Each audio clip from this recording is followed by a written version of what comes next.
Bonjour à tous. Bonjour, bon après-midi, en fonction de l'endroit où vous êtes.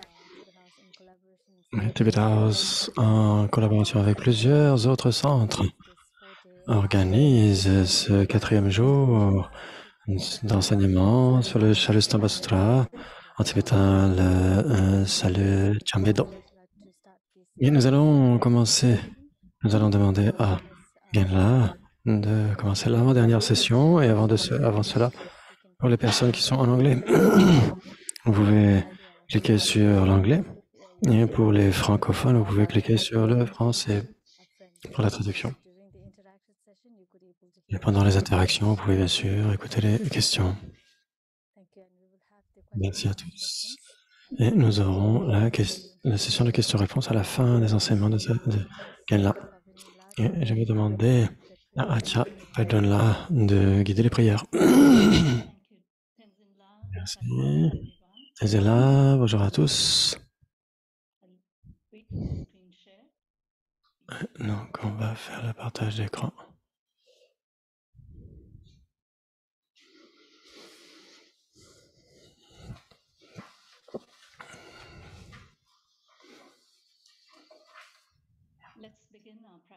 Nous allons commencer notre pratique en établissant la motivation appropriée qui consiste en 3 points, qui a plusieurs aspects. D'abord, l'objet que nous visualisons et la façon dont nous le visualisons. Et donc, nous avons le genre de refuge dans l'espace en face de vous. Visualisez le Bouddha Shakyamuni, sa sainteté, le 14e Dalai Lama, et tous les Bouddhas et Bodhisattvas, ou tout autre être éveillé dont vous vous sentez proche. Ils vous regardent avec une bonté immense et un amour inconditionnel, tout comme une mère regarde son enfant unique. Ensuite, le chant de Bodhicitta. Visualisez vos deux parents bienveillants, votre mère à gauche et votre père à droite. Vous êtes aussi entouré par tous les êtres sans exception qui furent votre mère bien-aimée. Et vous les guidez tous dans cette pratique. Ensuite, le but de la pratique, manifester la nature de Bouddha qui demeure en vous et qui est la source ultime du bonheur, en éliminant les deux voiles mentaux, les voiles afflictifs, englobant les afflictions générées par les émotions négatives, les karmas contaminés et leurs empreintes actives respectives. Et le voile cognitif, les souillures subtiles, c'est-à-dire les graines inactives des afflictions et des karmas contaminés.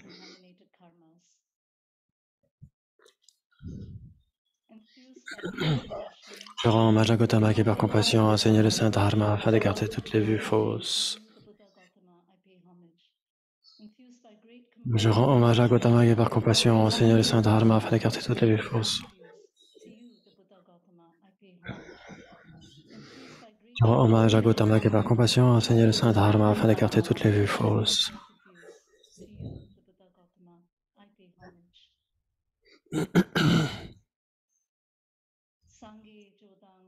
Sagi Chanala Janjabadu Dane Kesuchi Dagi Jinzagi Abe Sohranki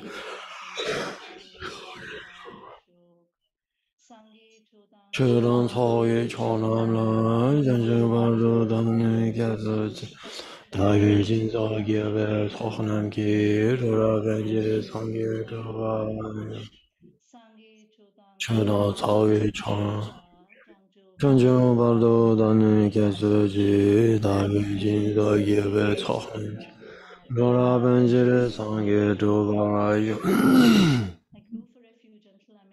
En le Bouddha, le Dharma et le Suprême Assemblée jusqu'à l'éveil, je prends refuge. Par les accumulations ici de ma pratique de la générosité, etc., puisse-je accomplir l'état de Bouddha pour le bien de tous les êtres. En le Bouddha, le Dharma et la Suprême Assemblée jusqu'à l'éveil, je prends refuge.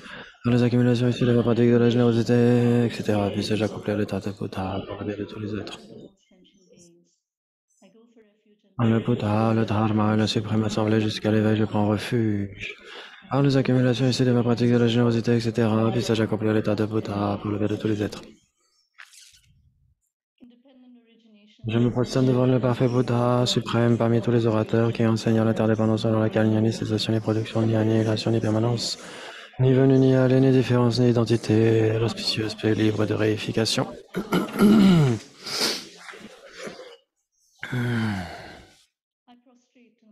Je me prosterne devant la mer des auditeurs, des bodhisattvas et des Bouddhas, qui par la connaissance de toutes choses guident vers la paix complète les auditeurs en quête de pacification, qui par la connaissance des voies permet à ceux qui aident les êtres errants à parachever le bien du monde, et qui par la possession de l'omniscience aide les vainqueurs à exposer la variété des enseignements.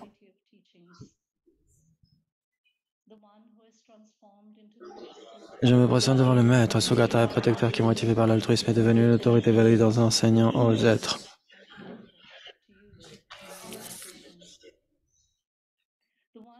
Je me prosterne devant le Bouddha qui a éliminé le filet des proliférations conceptuelles et qui est doté des corps divins, du vaste et du profond, diffusant pour toujours de nobles raies de lumière.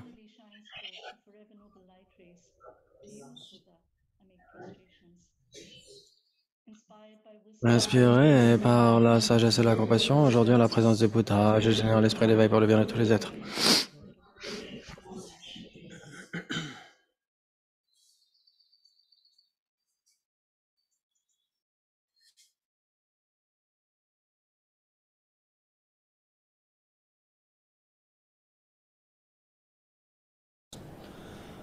Om ye dharma hetu prabhava hetum tesham tathagato yavatat tesham chayo nirodha evam vati mahashramanaye swaha.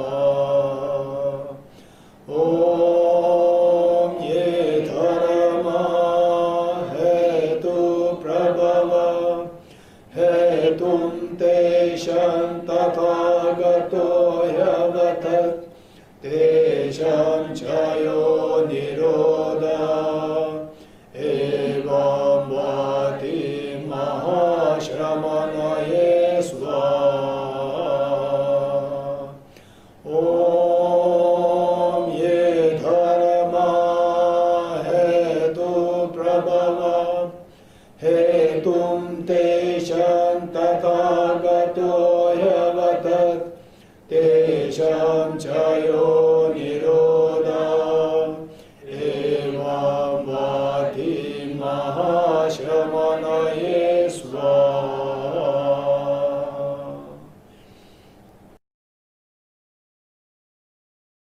Meaning of the 10 trillion mantra: all phenomena arise from causes. The causes are taught by the Tathagata.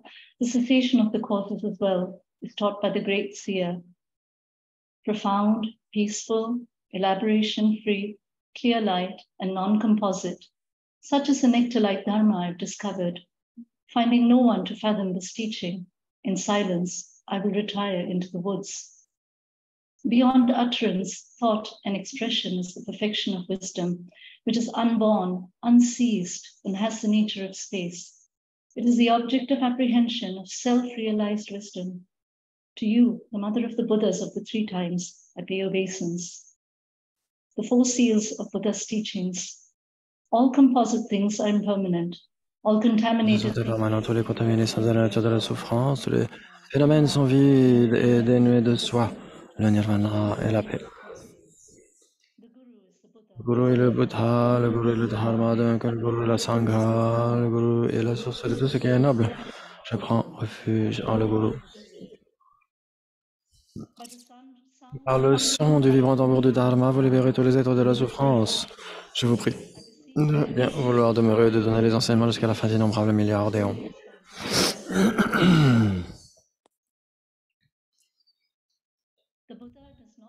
Le Bouddha ne lave pas la négativité des êtres peuples qui notent leur souffrance de ses mains ou qui ne leur transfère ses réalisations spirituelles.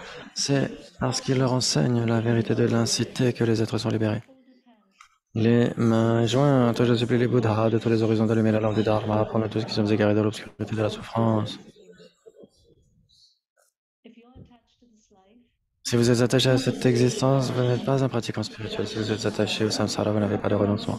Si vous êtes attaché à votre propre but, vous n'avez pas l'esprit d'éveil. Si la saisie advient, vous n'avez pas la vue.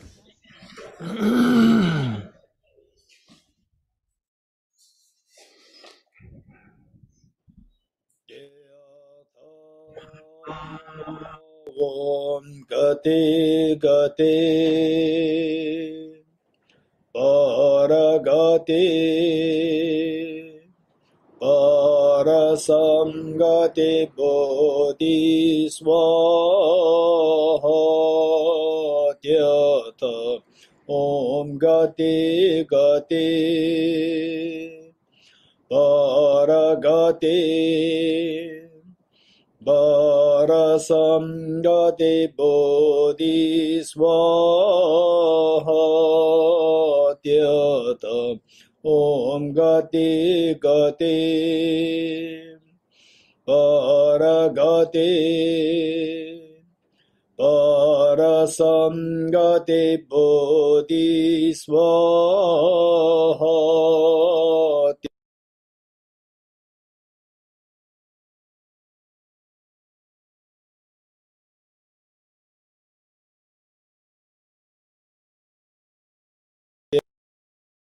Om Gati Gati Paragati Parasamgati Bodhi Swaha Tyatha Om Gati Gati Paragati Parasamgati Bodhi Swaha Tyatha Om Gati Gati Paragati Parasamgati Bodhi Swaha Tyatha Om Gati Gati Paragati Parasamgati Bodhi Swaha.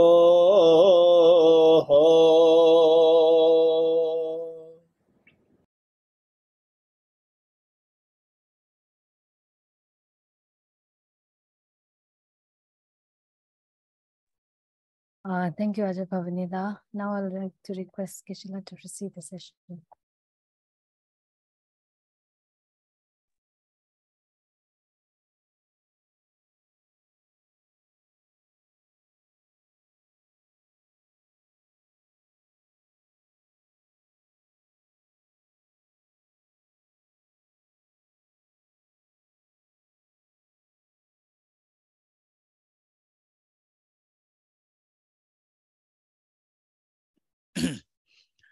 Ok. Ok, merci. Merci à tous pour Tenzin là et toutes les personnes qui sont présentes ici.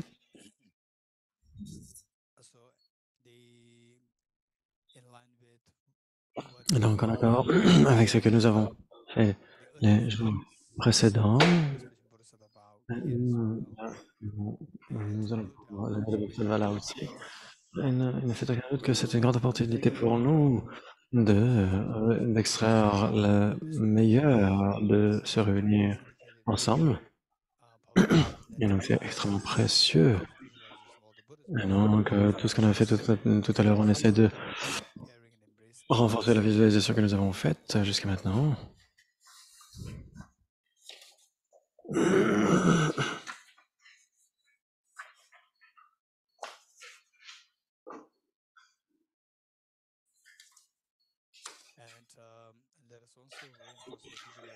Et nous allons aussi renforcer la visualisation de chant de Bodhicitta aux deux parents bien-aimés, tous les êtres, sans exception, vos enfants, les êtres humains, les animaux, les insectes, les prétas, les êtres enfers et les devas. Il y a tellement de violence tout autour dans le monde. Et des désastres tels que des inondations, des orages, etc., des cyclones. Et donc, nous, tous les êtres sont autour de nous. Donc, c'est en cultivant cette grande compassion, cette bodhicitta, nous pouvons éliminer les souillures mentales Et toutes ces vertus collectées, tous ces karmas vertueux que nous collecterons ensemble, grâce à cela, nous pouvons essayer de traiter avec ces désastres. Mais donc, comme on l'a dit, le but de cette pratique, c'est d'annihiler les obstacles tels que l'égocentrisme. Et donc, nous développons l'amour et l'affection vis-à-vis de tous les êtres. Maintenant, donc, essayons de générer cette attitude mentalement. Puisse-je obtenir l'état de Bouddha pour le bien de tous les êtres, mes chères mères.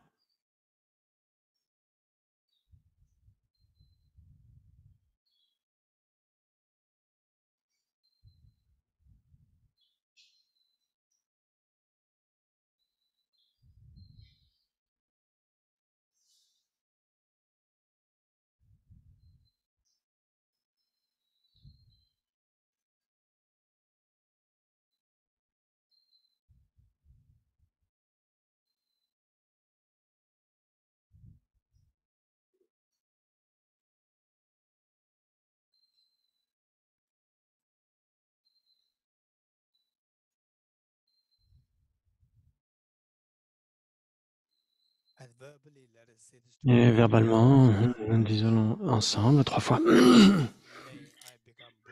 Puisse-je devenir Bouddha pour le bien de tous les êtres, mes chères mères. Puisse-je devenir Bouddha pour le bien de tous les êtres, mes chères mères. Puisse-je devenir Bouddha pour le bien de tous les êtres, mes chères mères.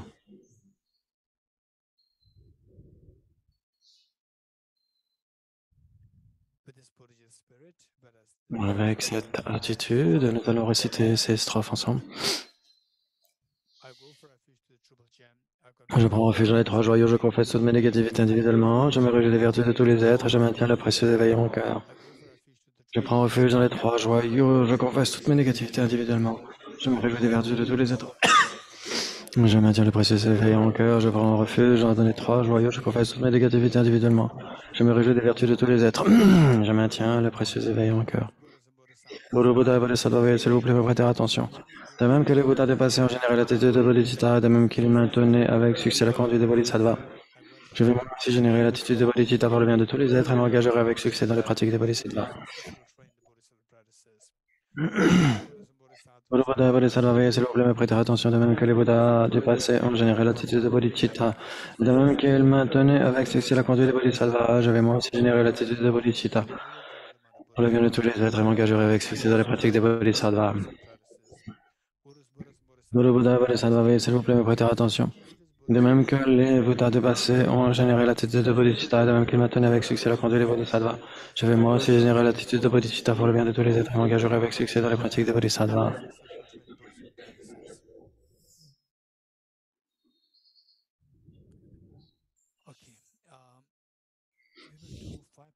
Et donc, nous allons faire une méditation de 5 minutes.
Okay, thank you. Ok, merci.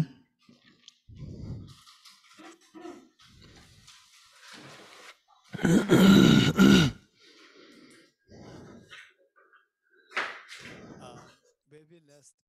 we left last time, Et donc, nous nous sommes arrêtés la dernière fois. what we expected to learn Ce qu'on espère apprendre de ce sutra, we are driven que by nous sommes ignorance, guidés par deux types d'ignorance, all experiences of pain, toutes les expériences de douleur, pain in different forms, les expériences de différents types de souffrance, la souffrance de la souffrance du changement, et la souffrance qui imprègne les conditionnés. Donc, tous ces différents types de souffrance, somehow driven by d'une certaine manière, elles sont initiées par différents types d'ignorance. Il y a l'ignorance qui voit la causalité karmique, et l'ignorance qui... donc c'est cette ignorance qui voit la causalité, et l'autre c'est l'ignorance qui voit la réalité. Alors, nous trouvons que d'abord, premier point, nous sommes dans le samsara. Qu'est-ce qu'on entend par le samsara? Je suis sûr que vous avez beaucoup de gens qui diront « Ah non, mais ma vie, tout va bien dans ma vie. J'ai une vie super. » Mais c'est ce que certaines personnes pensent, tandis que d'autres vont dire « Il y a un problème là. » Et, ok, beaucoup d'entre nous, quand nous allons voir des gens qui nous conseillent, le premier conseil qu'ils nous donnent, c'est d'apprendre à accepter la vie. Les souffrances font partie de la vie, on doit les accepter. Mais ce que le Bouddha a enseigné, c'est que non, ce n'est pas une partie intégrante de la vie, c'est quelque chose qu'on peut transcender, qu'on peut surmonter, ça ne fait pas partie de la vie, on peut s'en débarrasser. Et il y a, comme on l'a vu, il y avait Charles Darwin avec sa théorie de l'évolution qui disait que oui, ça fait partie de la vie. Ce qui engendre les souffrances en nous, véritablement, telles que la peur, l'attachement, la colère. On a de la colère, par exemple. Toutes ces... On prend des décisions complètement malsaines à cause de cela. Alors, ce sont des états d'esprit extrêmement grossiers.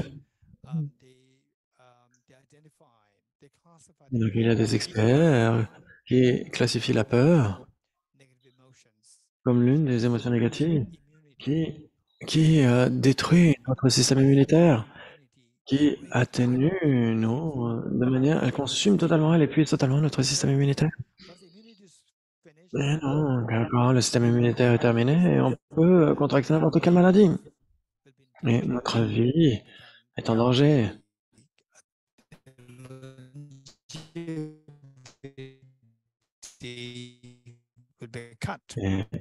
donc, la longévité est tranchée.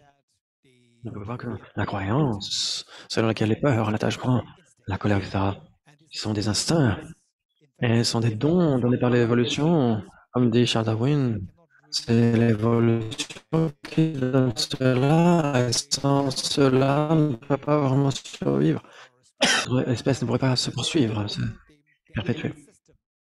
Et donc, tout ce système social est fondé sur cette croyance que la colère, l'attachement, les peurs sont des instincts. Et l'individualisme qui prend le pas là-dessus, qui est le principe pour que les gens mènent leur vie. Et avec l'individualisme, là, malgré tout, nous sommes des animaux sociaux et nous dépendons tous les uns des autres. Et donc, quand l'individualisme prend le pas sur tout le reste, là, tout le reste est perdu. Et quand cela est perdu, et donc, cela va en contradiction avec la nature basique de l'être humain, cet individualisme, le fait que nous soyons des animaux sociaux. Et comment est-ce qu'on peut espérer être heureux on passe toutes ces souffrances, etc. Donc, tout ce qu'on veut obtenir, le pouvoir, la santé, etc. Non, malgré tout, on peut avoir cela, malgré tout, on n'est toujours pas heureux. Non, parce qu'on prend des antidépresseurs, etc. Non, il y a quelque chose qui cloche dans tout ça. Non, que quand on a tout ce succès dans la vie, etc., malgré tout, on n'est toujours pas heureux. Il y a quelque chose qui cloche. Qu'est-ce qui cloche? Qu'est-ce qui manque? C'est ce que le Bouddha a enseigné. Il a dit que nous avons la nature du Bouddha, et malheureusement, Charles Darwin a manqué de découvrir cela. Et chacun d'entre nous a la perfection, a la graine de la perfection. Qu'on soit homme ou femme, cela n'a aucun intérêt, aucune importance. Et donc, j'aime partager avec les gens, quand je voyage, que dès qu'il y a une communauté dans laquelle il y a des discriminations de genre qui sont faites, et donc, entre les ethnies, entre les castes, etc., c'est le signe d'une erreur totale. Parce que on ne peut pas accéder à une réalité extrêmement sophistiquée dans ce cas-là. On est totalement voilé, totalement embrumé par l'ignorance, ce qui nous rend oublieux de la réalité. Et donc, je vais le répéter, c'est que n'importe quel individu, n'importe quelle communauté dont le mécanisme basique est fondé sur la discrimination de genre ou établir des discriminations sur la base de la société, de l'ethnie, la caste, etc. Ça, c'est un signe d'un défaut. Donc, pourquoi est-ce qu'on considère quelqu'un comme étant plus important que d'autres, etc. Non. Par exemple, à l'époque du temps des Bouddhas, on considérait le jeune prince du roi, le jeune enfant du roi comme étant plus important. Pourquoi? Parce qu'il était tellement spécial, parce qu'il allait devenir le roi. Non, ici, il est traité comme ça. Mais malgré tout, tout le monde peut devenir bien plus qu'un roi, tout le monde peut devenir un Bouddha. Ça veut dire que le lignage de Bouddha est bien supérieur au lignage royal. Et donc c'est pourquoi n'importe qui a le potentiel de la perfection. Et donc on a tous ce potentiel, qu'on soit homme, femme, de ce pays, de cette religion ou d'une autre, etc. De ce groupe ethnique ou pas, etc. N'importe qui est spécial. Tout le monde est spécial.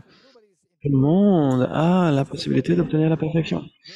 Donc c'est pourquoi quand Charles Darwin a manqué de découvrir cela, malgré tout le Bouddha, lui, a découvert cela. Et donc, c'est pourquoi c'est extrêmement révolutionnaire, cette façon de voir, surtout en Inde à l'époque. Donc la discrimination, du point de vue du genre, etc., la discrimination, c'était tellement mis en avant à l'époque. Le Bouddha a mis l'accent sur l'opposé. Par rapport à la discrimination des castes, etc., c'était tellement mis en avant à l'époque. Et donc, ça c'est la psychologie humaine en ces jours anciens. Quand on pensait à un statut supérieur, social, etc., en termes du genre, en termes de la caste, etc., on va regarder l'autre personne qui est vue de l'autre côté d'une certaine manière. Vous pouvez voir que la personne se sent intrinsèquement inférieure. Et le Bouddha a dit, c'est votre illusion, ce n'est pas la réalité, c'est votre illusion. Le Bouddha lui-même, quand il est né dans cette caste royale, à l'époque, mais il avait dit, ce n'est pas important. On regarde qui nous sommes, on regarde la réalité. On regarde la réalité, chacun est identique, nous sommes tous identiques. Et donc, ça c'est la reconnaissance du fait que le Bouddha a découvert cette nature de Bouddha en chacun de nous. Et donc, une chose qu'on devrait garder par rapport à cela, cette nature de Bouddha, c'est de ne pas se sentir démoralisé, de ne pas se sentir inférieur, désespéré, sans espoir. Et on ne rabaisse pas non plus les autres, parce que les autres possèdent la même nature. Et donc, comment est-ce qu'on peut éveiller cette nature de Bouddha? C'est la force, c'est la compassion universelle. La compassion universelle, vous pouvez embrasser tous les êtres d'un même regard, et cette nature intérieure peut s'activer. Et toutes les discriminations se dissolvent. Et vous avez les souillures qui se dissolvent, etc. Et vous avez l'harmonie et la paix. Quand l'individualisme s'atténue grâce à l'empathie, la compassion, etc. Et donc, il n'y a plus l'occasion d'abuser des uns des autres. Donc, ça, c'est la réalité. Donc, avec cela, nous pouvons voir que le fait de manquer de voir la réalité, parce qu'on est aveuglé par l'ignorance, au regard de la causalité karmique, ça, c'est cette ignorance qui nous empêche de dévoiler cette nature à l'intérieur de nous. C'est le premier point. Ensuite, le second point, c'est le fait de manquer de voir la réalité. Où nous voyons par exemple. Et donc, c'est que là, on va faire une chose. On va prendre n'importe quelle chose qui est juste en face de vous. Prenez un téléphone, prenez un portable, etc. Un stylo, vous me le montrez. Et donc, la plupart d'entre vous ont pris un stylo ou une montre. Johan, tu as pris une montre.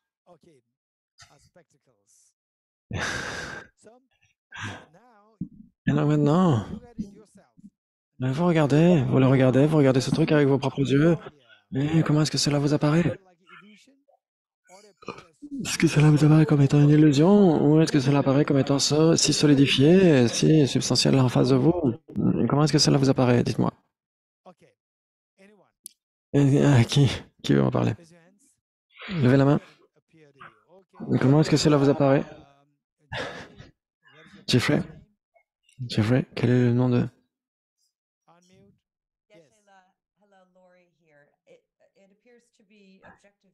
Cela m'apparaît comme étant objectivement réel.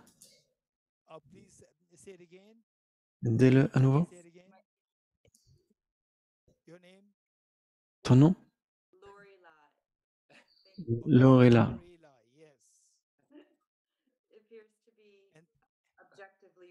Et donc cela nous donne l'impression d'être objectivement réel. Le chapelet, le mala, et cela semble objectivement précieux. Les deux, objectivement réel, objectivement précieux. Objectivement sain, objectivement réel. Lorela, merci. Qui est d'accord avec Lorela? Levez la main. Oui. L'objet que vous avez dans la main apparaît tellement si solidifié, si objectivement, si réel, là. Ne l'oublions pas. Et donc, ce sont les choses qui vous apparaissent comme cela. N'importe quel objet que vous allez prendre, non seulement cela, mais vous allez regarder autour de vous, toutes les choses qui sont autour de vous, regardez toutes ces choses qui sont autour de vous et voyez comment elles vous apparaissent. Objectivement réel, ou comme une illusion, comme un rêve, comment est-ce que cela apparaît?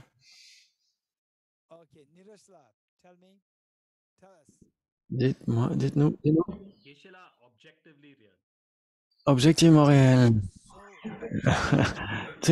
Tout semble tellement objectivement réel. Et c'est très drôle.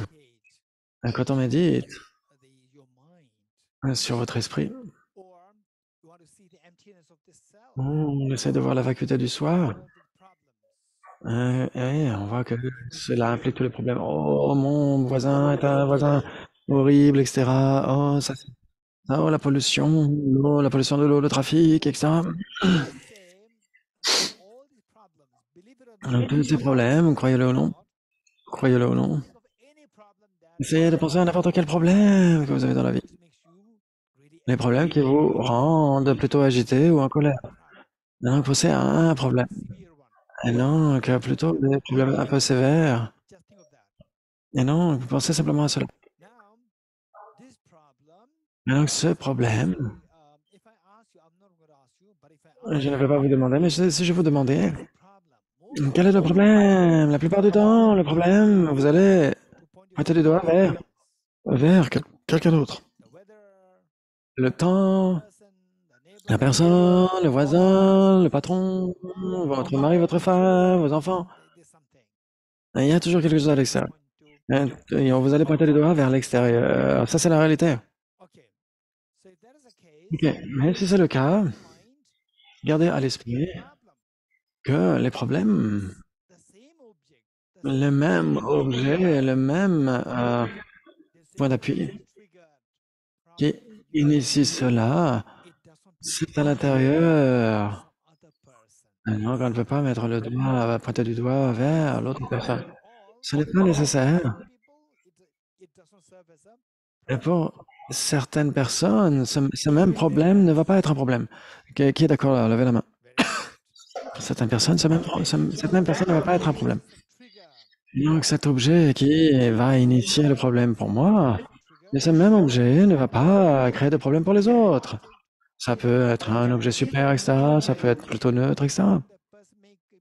the person maybe Et say pour okay, d'autres personnes, maybe a problem to you, maybe et donc, ok. Donc ça veut dire que ça va être une personne qui peut avoir qui peut avoir un comportement malsain pour vous. Et ça ne va pas créer de problème pour d'autres. Et donc, c'est ce que je voulais partager pour vous, c'est que dans tous ces problèmes, pour vous, pour moi, we have le problème que nous avons identifié aujourd'hui, ce problème two things implique deux choses. like the sound of a clap. Comme le son du claquement des mains. Le son du claquement des mains. Les deux mains sont appliquées de la même façon. Ça, cette personne, ça à l'extérieur.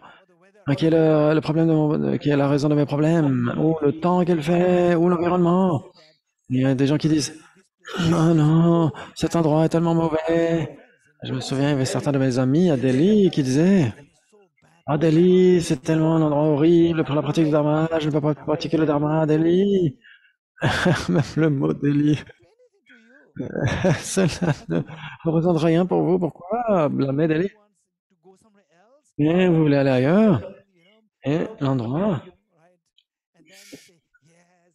Et là, vous allez dire, ah, cet endroit, il est super, ça y est, j'ai trouvé l'endroit super pour le dharma. Non, il n'y a pas d'endroit pour cela.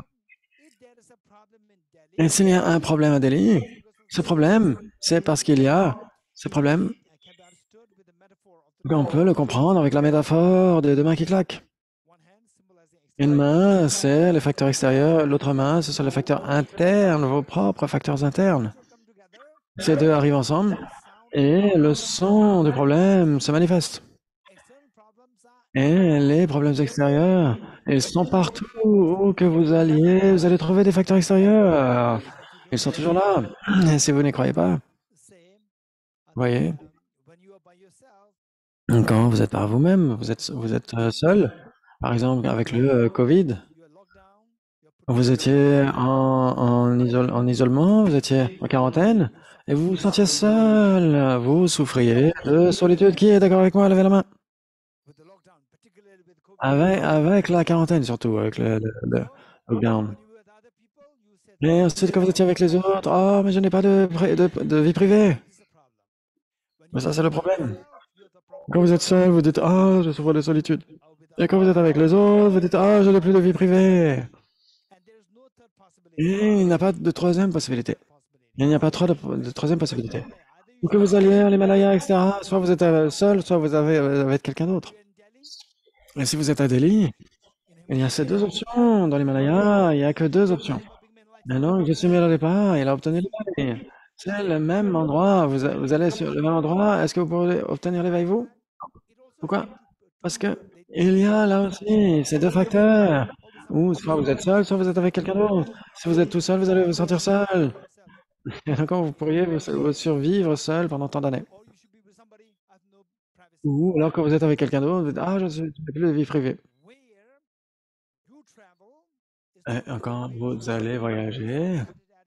Votre égocentrisme et votre ignorance qui se tient soi voyage avec vous.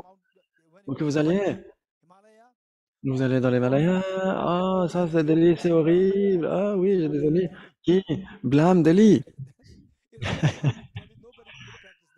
Et donc, si on les écoutait, personne ne pourrait pratiquer le dharma. Les bodhisattvas ne pourraient pas vivre à Delhi. Ces saintetés ne pourraient jamais venir à Delhi. Le problème, c'est que moi j'étais tellement choqué quand la personne a dit ça. Ah non, je vais aller ailleurs, je vais quitter Delhi. Delhi c'est tellement horrible. On ne peut pas pratiquer le dharma. Mais non, n'allez pas blâmer Delhi. Si vous voulez blâmer quelque chose, blâmez votre égocentrisme et votre ignorance qui saisit un soi. Ce sont vos deux démons qui vous empêchent d'avoir une pratique pleine de succès. Avec cela, l'esprit, ayant dit cela, on voit que tous les problèmes que vous avez maintenant, ils impliquent deux choses. Un, ce sont les facteurs externes que nous allons blâmer, ou cette personne, ou mon voisin, ou le temps, etc. Ou le manque de commodité, etc. Et en même temps, c'est un problème pour moi. Le jeu, cette personne, ce jeu, et les facteurs externes, les deux sont là. Où qu'il y ait un problème, il y a toujours les deux qui sont impliqués. Maintenant, nous allons dire, par exemple, en général, le Covid, combien d'entre vous avaient partagé la même pensée que je vais vous partager maintenant? La première fois que le Covid est venu, donc j'ai lu ça dans les news, qui disait qu'en Chine, à Wuhan, il y avait un virus qui s'est répandu, qui était hors de contrôle, qu'on a appelé le Covid virus, le virus Covid. Et je n'avais jamais entendu le terme Covid. En 2019, à la fin de 2019, j'ai lu cela.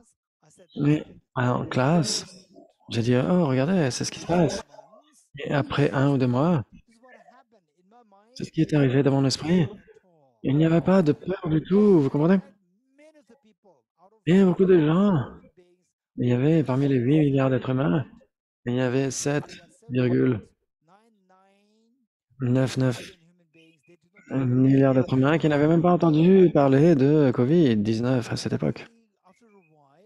Et puis après un certain temps, il y a eu 19 personnes à l'aéroport qui ont été diagnostiquées avec le Covid. Donc là, c'est l'aéroport.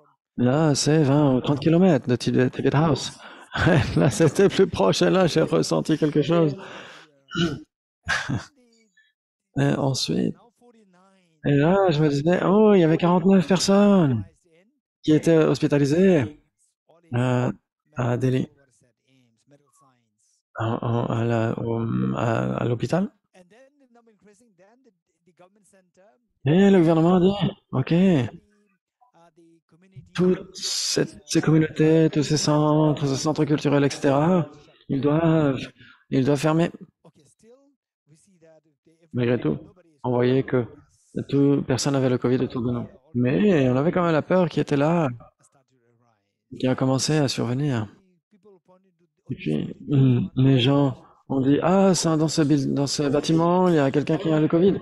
Et là, tout de suite, le bâtiment apparaissait tellement effrayant pour nous. Le bâtiment tout entier.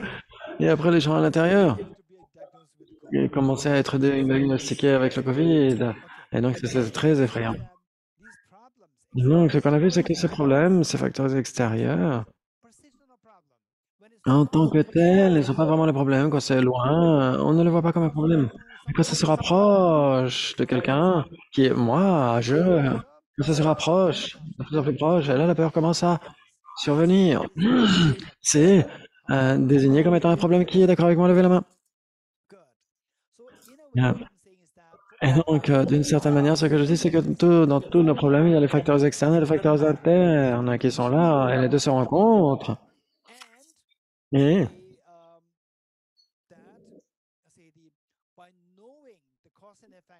donc, en connaissant les causes et les effets qui fonctionnent parfaitement, on peut trancher à la racine beaucoup de problèmes. En connaissant les causes et les effets parfaitement, on peut éliminer l'ignorance qui voit la causalité karmique. On peut toujours s'engager plutôt dans des actes constructifs. Et donc, grâce à cela, les karmas non vertueux vont stopper, vont s'arrêter. Et les souffrances manifestes, la souffrance de la souffrance va stopper. Mais vous allez expérimenter quelque chose, vous allez plutôt expérimenter le bonheur. Mais le bonheur est toujours inclus dans le samsara. Pourquoi? Parce que le samsara, ça veut dire la contamination. Et donc, c'est ce bonheur, le résultat des causes samsariques. Parce que la cause, ici, nous mène tout le jour dans le samsara. Parce que samsara, si vous stoppez de vous engager dans les karmas non vertueux, vous allez en vous débarrassant de l'ignorance qui voit la causalité karmique, qui voit la causalité générale aussi. Non, ce que vous allez faire, c'est que vous allez avoir des actions appropriées en accord avec la causalité karmique. Et non, vos karmas négatifs vont stopper. Et non, vous allez avoir des karmas plutôt vertueux. Vous allez expérimenter le bonheur. Mais où allez-vous expérimenter le bonheur? Au sein des samsaras. Le samsara, c'est contaminé, comme on dit. Parce que le samsara est contaminé, le bonheur que vous allez expérimenter sera contaminé aussi. Et si c'est le cas, le résultat est contaminé, ça veut dire que la cause doit être contaminée. Et donc la cause, ce sont les karmas vertueux que vous avez accumulés. Et ces karmas vertueux sont aussi contaminés. Non, contaminé, ça veut dire que les karmas vertueux ont été initiés par quelque chose d'incorrect. Une contamination. Qui voudrait nous dire, partager avec nous, de quel type de contamination fait que nos vertus sont contaminées? Qui? Levez la main. Levez la main, gardez à l'esprit que on a parlé d'abord l'ignorance qui voile la causalité karmique. Maintenant, Karuna.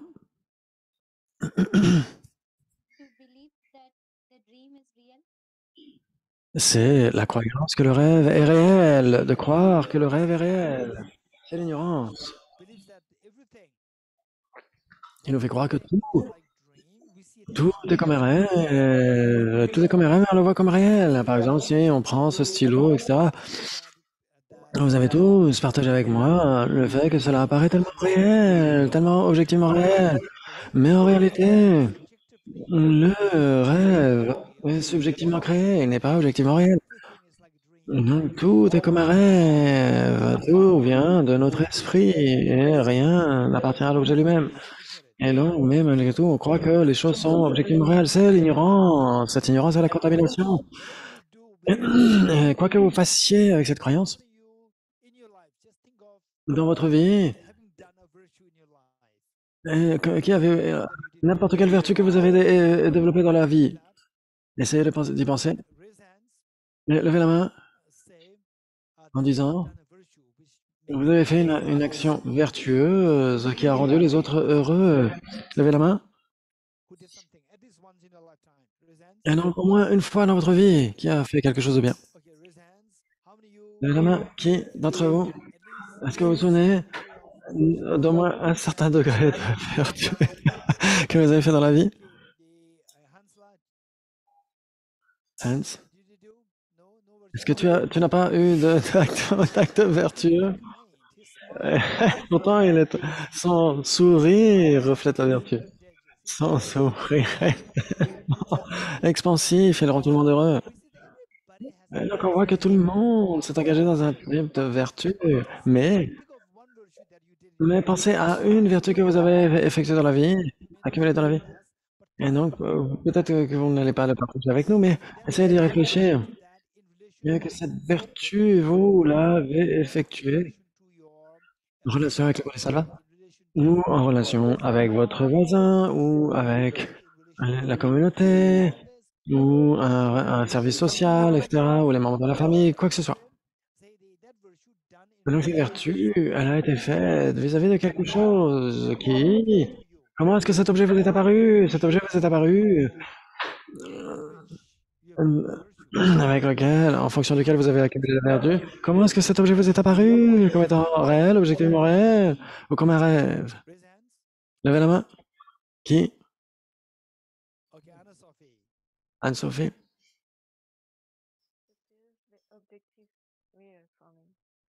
Ça m'est apparu comme objectivement réel. Anne-Sophie? Est-ce que tu veux partager ce type de vertu dans laquelle tu t'es engagé?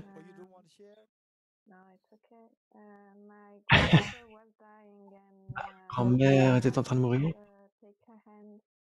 Et j'ai juste pris sa main. One J'ai juste pris sa main. beautiful. Et donc c'est merveilleux. Crying. La grand-maman est en train de mourir et tu as pris sa main Tell her that I'm with pour lui you. dire que tu es avec elle, etc. L'expression d'amour et d'affection. Ça, c'est tellement important. C'est tellement important. Grandmother appears as object Et la perceived. grand-maman est apparue aussi, objectivement réelle, n'est-ce pas?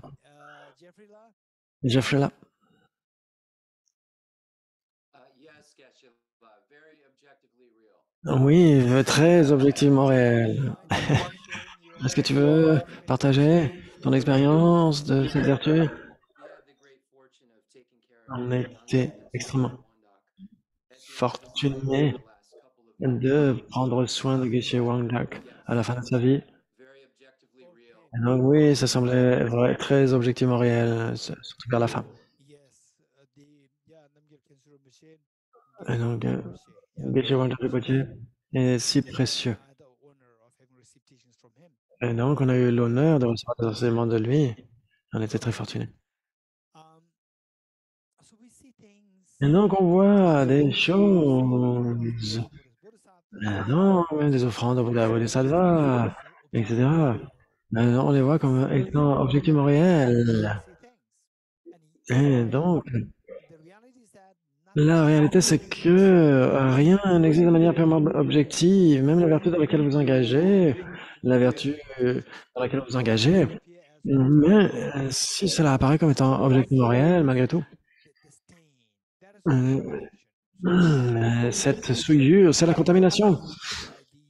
Donc c'est contaminé par cette souillure, et donc c'est ce qu'on appelle la vertu contaminée.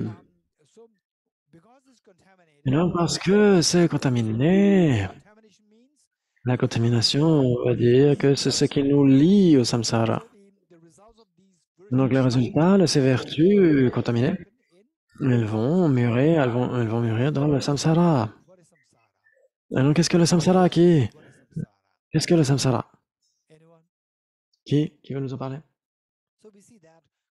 Et donc on peut voir que les vertus contaminées résultent dans le samsara.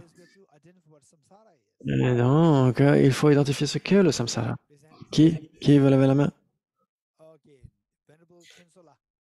Chisola.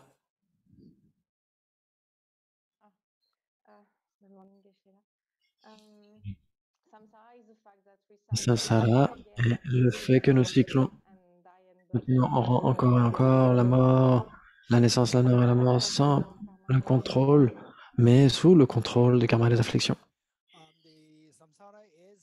Donc le samsara, c'est reprendre naissance encore et encore sans aucun contrôle. Alors que, où ça, sur la planète Terre, dans l'un des six royaumes, tel que la France, non? La France, elle nirvana.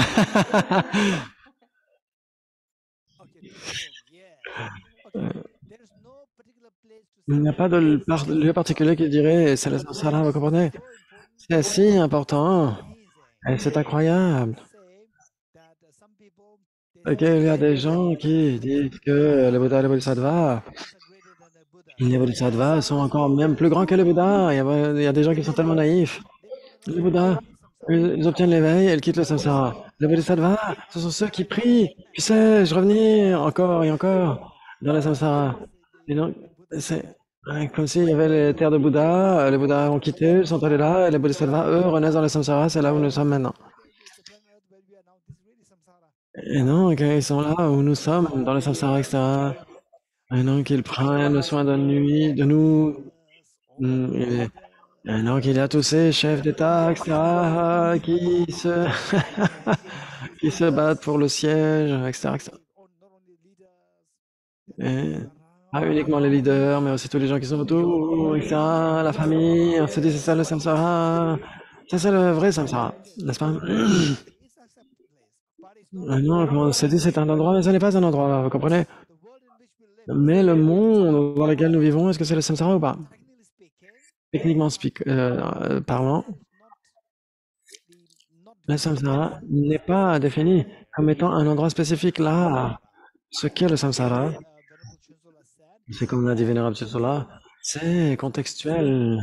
C'est si important. Si vous savez ce qu'est le samsara, ce qu'est le nirvana aussi, cela va vous aider à purifier des négativités de manière très grande.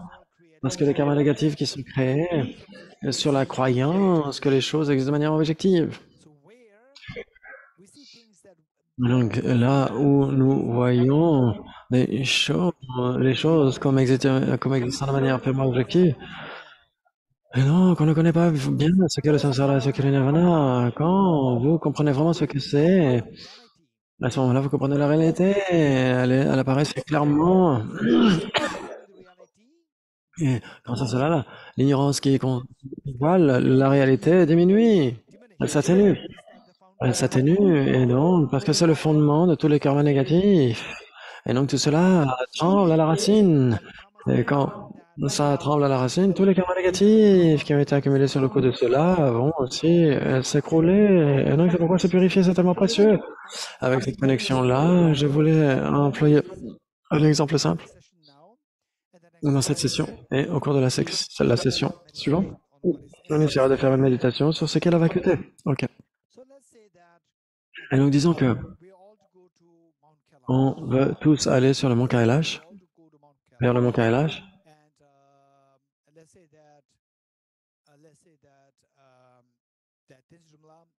On va dire que Tenzin-la, la coordinatrice,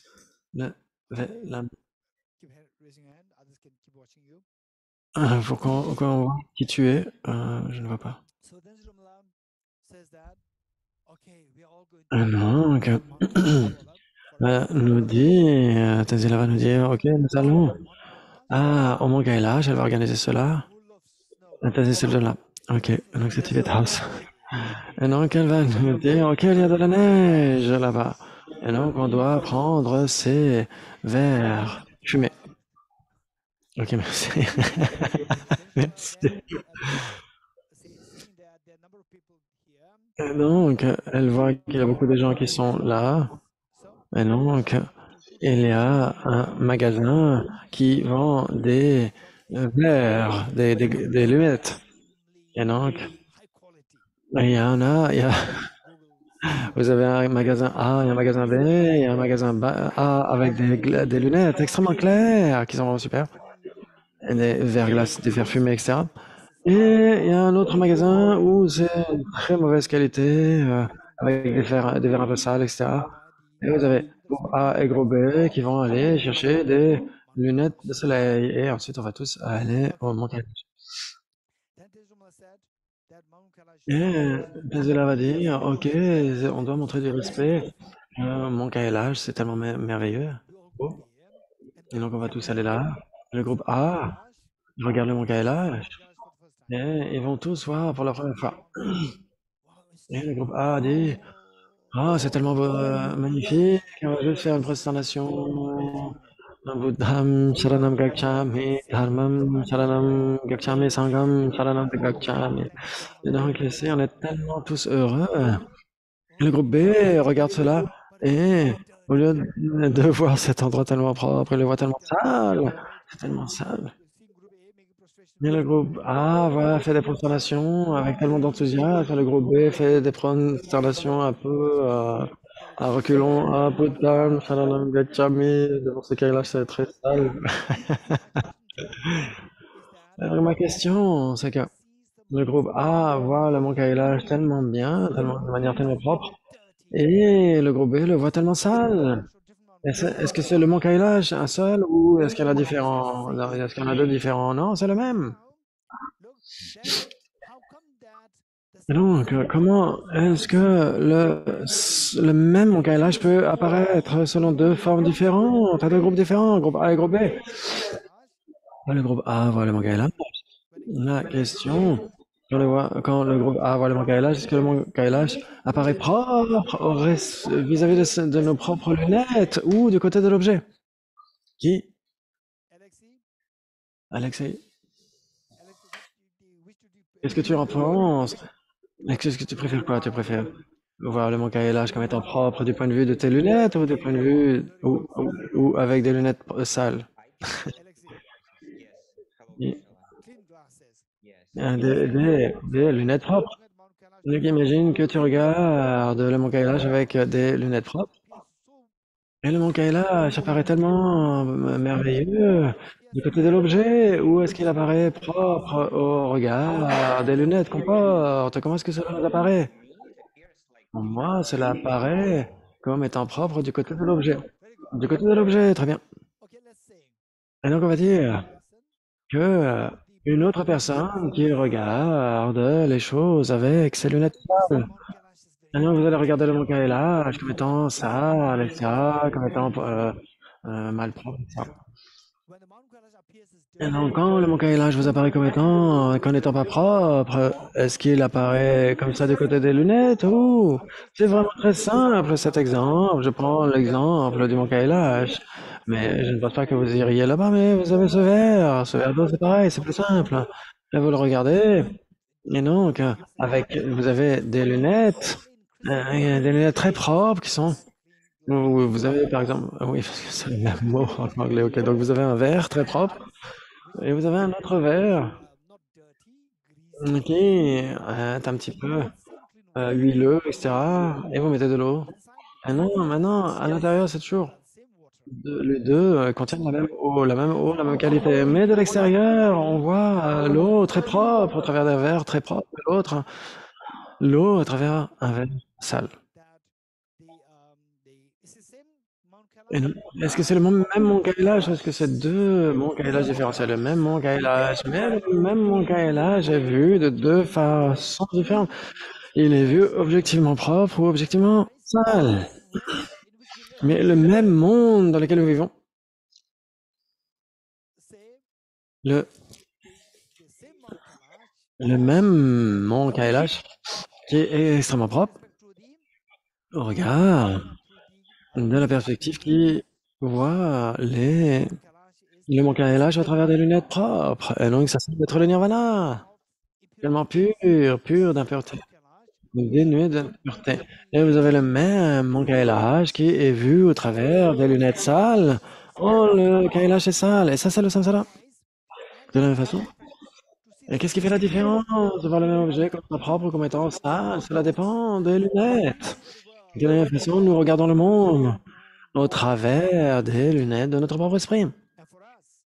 Et pour nous, et malheureusement, les lunettes, la lentille de notre esprit nous fait voir le monde tellement impropre, tellement sale, etc.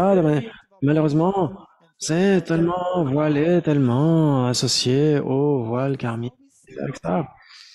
Et donc, c'est la façon dont nous voyons les choses. Et à cause de cela, nous allons de toute façon voir les choses comme étant samsariques, comme étant sales. Choses que nous voyons avec, selon la perspective sale des voiles afflictifs et des voiles cognitifs. C'est ce qu'on appelle le samsara. Et le même monde qui est vu au travers de la lentille d'un esprit propre, pur, libre des voiles afflictifs en particulier, c'est ce qu'on appelle le nirvana. Et le même monde vu au travers de l'esprit extrêmement pur, où vous avez illuminé toutes les souillures, c'est l'éveil. C'est l'éveil total entier. Donc on voit que le monde est vu de façon différente, en fonction de la perspective que vous avez, à travers quoi vous regardez ce monde. Et donc notre boulot est d'éliminer, de nettoyer notre esprit, de nettoyer la lunette de notre esprit de ses souillures mentales. Quel type de souillures? Les souillures affectives et cognitives. Et donc les voiles afflictifs, c'est la racine, c'est l'ignorance, les karmas contaminés, les afflictions. Et donc tout cela prend racine dans l'ignorance qui saisit un soi, qui voile la réalité. Et qu'est-ce que le voile cognitif? Le voile cognitif, ce sont les souillures subtiles de cette ignorance qui saisit un soi, exactement comme l'odeur de l'ail. Par exemple, vous avez quelqu'un qui a écrasé de l'ail dans mon mug, et la personne réalise que oh, mais que je n'aime pas l'ail. Donc cette personne s'excuse et nettoie le mug. avec de l'eau propre, élimine tout l'ail solide, etc. Il n'y a plus trace de l'ail. Et pourtant, quand vous sentez l'odeur de l'ail. Et donc, il n'y a plus d'ail solide, mais l'odeur est toujours là. C'est ce qu'on appelle le voile cognitif, les souillures subtiles déposées par les karmas contaminés et les afflictions. Et non, ça, d'où est-ce que cela vient? Cela vient de l'ail précédent. De la même façon, le voile cognitif, il est survenu comme étant les rémanences de ces voiles afflictifs. Et donc, là, nous voyons comment toutes ces souillures mentales qui nous font voir le manque-à-élage comme étant sale, mais tout cela est associé à l'ignorance. Et quel type d'ignorance? La plus grossière, bien sûr, c'est l'ignorance qui voit la causalité karmique. Et l'ignorance la plus subtile, c'est l'ignorance qui voit la réalité des choses. Maintenant, le fait d'associer les deux choses en même temps, les deux sagesses en même temps, ou cultiver les deux sagesses, les opposés de ces ignorances, vous allez dire non, le manque-à-élage n'est pas impropre, cela est dû à votre perception des choses.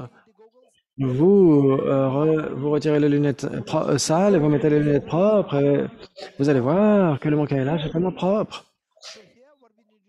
Donc ici, ce que nous devons faire, c'est nous devons éliminer les vieilles lunettes sales, qui est la métaphore bien sûr pour l'ignorance, qui voit la réalité ultime, et vous la remplacez par la sagesse qui connaît la réalité des choses, la réalité ultime. Et donc cette sagesse, nous cultivons la sagesse pour voir la réalité ultime. Et donc cette sagesse, si vous l'associez à la sagesse qui connaît la causalité karmique, ces deux sagesses, et donc, qu'est-ce qui advient? C'est que l'ignorance perd du terrain. L'ignorance qui saisit un soi véritable, elle s'atténue, elle s'affaiblit. Et tous les résultats de cela, l'attachement, la colère, la jalousie, etc., tout cela s'atténue. Exactement comme quand un iceberg fond, vous avez toutes les strates qui vont fondre progressivement. Et donc, tous les résultats de cette ignorance, ceux qui vont perdre du terrain, vous avez l'attachement, la colère, la jalousie, etc., tout cela va perdre du terrain aussi, et tous les karmas qui ont été générés par ces afflictions, ils vont aussi perdre du terrain, ils vont s'arrêter. Et quand les karmas contaminés, en particulier les karmas non vertueux, vont stopper, et donc le samsara va s'arrêter. Et donc, c'est sur la base du fait d'employer la sagesse pour voir la réalité ultime, et au moyen de la conviction au regard de l'efficacité de la causalité. Et vous appliquez tellement bien cette connaissance de la causalité grâce à la sagesse, et aussi vous la combinez à la sagesse pour la réalité des choses, et vous allez renverser les 12 liens de production dépendante enseignés par le Bouddha. Donc, c'est pourquoi le Bouddha a dit « Quiconque voit la production dépendante verra le Dharma. Quiconque verra le Dharma verra le Bouddha. » L'éveil total de votre esprit. Toutes les souillures auront été éliminées. Vous allez voir la perfection de l'éveil qui va s'éveiller. Et quiconque voit le Dharma verra le Bouddha. Et donc aussi le Bouddha a continué en disant parce que de l'existence de cela est produit. Et donc il dit que nos expériences ne viennent pas comme ça au hasard, elles viennent de cause, parce que ceci est produit, cela sera produit. En l'existence de cela viendra. Et on a dit les causes doivent être impermanentes dans la nature. Qu'est-ce qui est produit? Uniquement les causes sont impermanentes, et les résultats seront impermanents. Et les résultats seront là uniquement si les causes sont impermanentes. Et donc la condition de l'impermanence. Et ensuite, c'est parce qu'à cause de l'ignorance, les formations karmiques, indépendance des formations karmiques, l'ignorance, la connaissance, la conscience, indépendance de la conscience, le nom et la forme, ensuite les 6 sources, le contact, la sensation, la soif, l'appropriation, le devenir, la naissance, et la vieillesse et la mort, les lamentations et toutes les angoisses qui surviennent de cela. Toute cette masse de souffrance. Et donc si vous connaissez ces deux sagesses, vous allez renverser les deux ignorances. Et vous générez ces deux sagesses, et donc l'ignorance va stopper. Et quand l'ignorance cesse, les formations vont cesser. Quand les formations cessent, la conscience cesse. Name and form ceases. Et le nom et la forme va cesser. Et donc, les six sources, le contact et la sensation, et la soif, et la saisie, et le devenir. La naissance, la vieillesse et la mort, et toute cette masse de lamentation et de souffrance.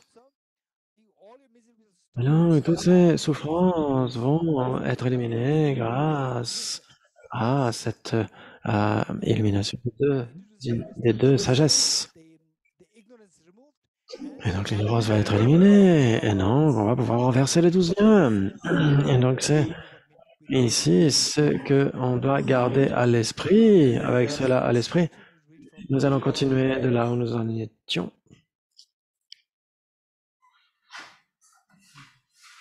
Okay. La page 114. We are talking about Et donc, the okay. We are talking about on a évoqué les facteurs, les 5 facteurs qui engendrent une conscience visuelle pour voir l'objet visuel. Et donc maintenant, pour voir que tout cela advient au niveau de la production dépendante, pas par un agent qui dictera cela sur vous. Non, vous n'avez pas besoin d'agents extérieurs. Non, cela est dû à la production dépendante. Si vous savez comment la production dépendante fonctionne, vous serez vous-même l'agent, la personne qui est capable d'opérer la production dépendante en votre faveur. Et donc, sinon, c'est la production dépendante qui prend le pas sur vous. Et donc, vous allez vous engager dans les mauvaises causalités et qui engendrent la souffrance. Donc, qu'est-ce que la production dépendante? C'est la production dépendante sans besoin d'agents extérieurs qui dictent cela. Or, l'œil ne pense pas qu'il joue un rôle de support pour la conscience visuelle. Donc, comme on l'a dit, il y a la faculté visuelle. Donc, on a besoin de la faculté visuelle et l'organe, bien sûr, et on a besoin de la conscience visuelle. Donc, on a l'organe visuel qui contient la faculté, la rétine, etc., et le nerf optique et le fluide, le globe oculaire. Et tout cela engendre l'organe. Ensuite, vous avez la conscience visuelle, the non-tangible object. qui est l'objet intangible. Ce n'est pas physique, ce n'est pas un objet physique. C'est sous la forme de la clarté cognitive par nature. Et donc, c'est ce qui nous donne accès aux objets visuels, tels que les fleurs, la nourriture, etc., les arbres, etc. Et donc, on a cette conscience visuelle. Et donc, la faculté visuelle, c'est de la forme physique. Ce n'est pas un état mental. C'est physique, c'est la forme physique, mais c'est très subtil. Et donc, l'organe visuel est grossier, c'est de la forme physique et visible. Vous regardez un œil, vous voyez cela. Mais la faculté visuelle, elle n'est pas grossière. C'est de la forme subtile, c'est de la forme subtile, c'est très subtil comme type de forme. Et donc, cette faculté visuelle, elle peut passer d'une vie à l'autre. Et la faculté visuelle, elle vous permet d'avoir accès à un accès unique aux objets visuels. Pas au son, pas aux odeurs. Et donc uniquement aux objets visuels. Et donc, on peut dire qu'en effet, la faculté visuelle, c'est quelque chose de physique, mais ce n'est pas grossier, c'est quelque chose de très subtil qui n'est pas visible à l'œil nu. Et c'est ce que vous pouvez emporter avec vous d'une vie à l'autre. Et donc, ça peut être sous forme de physique, ou ça peut aussi être des empreintes. La faculté visuelle, elle peut être des empreintes. Par exemple, alors que l'organe visuel ne pourra jamais devenir une empreinte. C'est toujours quelque chose de grossier. Mais donc, la conscience visuelle, ce n'est pas physique du tout. C'est un phénomène mental, un événement mental, un événement cognitif. Et donc, ici, quand on parle de l'œil, ici, dans le texte, on parlera de la faculté visuelle. En anglais, il y a différents termes, mais en français, c'est sur faculté. Faculté visuelle, ne pense pas qu'elle joue un rôle de support pour la conscience visuelle. Qui d'entre vous est d'accord avec moi? Par exemple, je vais dire que je vais prendre, je prends toujours des fleurs comme exemple. Donc, les gens pensent que j'aime beaucoup les fleurs. Et un jour, quelqu'un apporta une magnifique fleur et je l'ai regardée. Et c'était très plaisant, la conscience visuelle qui voit cette fleur. Il y a une sensation très agréable qui vient. Et donc, grâce à cela, je me sens confortable. Je me sens heureux. Et donc, maintenant, dis-moi, cette fleur, est-ce qu'elle ressent? Oh tiens, je sers de stimulus pour sa conscience visuelle. Est-ce qu'elle pense que comme cela qui dirait oui, non, levez la main? Oui, non, levez la main. Levez la main.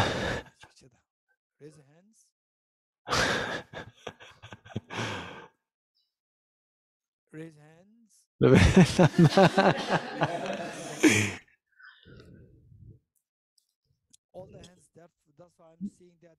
Jusqu'à maintenant,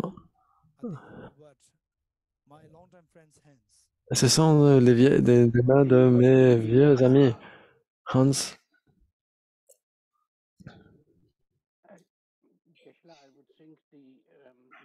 Là, je dirais que la fleur ne pense pas de cette manière.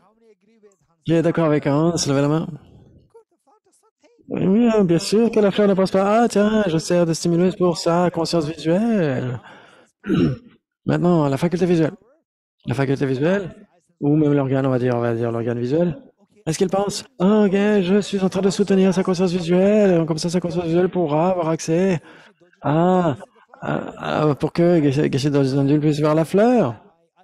Est-ce que mon organe visuel dit cela?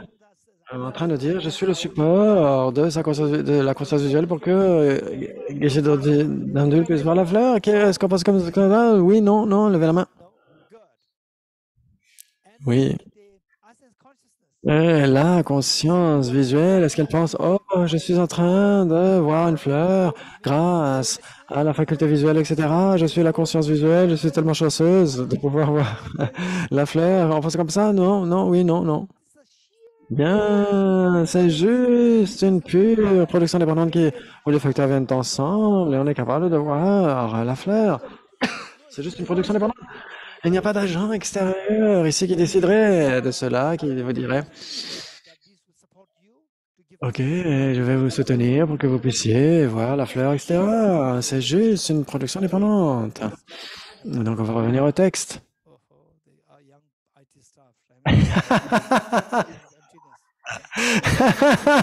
Les jeunes membres de l'équipe, ils sont tellement absorbés dans la vacuité qu'ils oublient de nous aider à partager l'écran. Alors là, il ne pense pas qu'elle joue un rôle de support pour la conscience visuelle. Les formes ne pensent pas non plus qu'elles jouent un rôle d'objet de concentration. Un objet d'observation, pardon, objet d'observation, pas objet de concentration. Pour la conscience visuelle, pas plus que la lumière ne pense qu'elle joue le rôle de révélateur pour la conscience visuelle, que l'espace ne se dit qu'il est là pour fonction de dévoiler les objets de la conscience visuelle. Quant à l'attention mentale émergente, elle ne pense pas davantage qu'elle joue le rôle de la pensée dans la conscience visuelle, de la pensée plutôt de l'attention.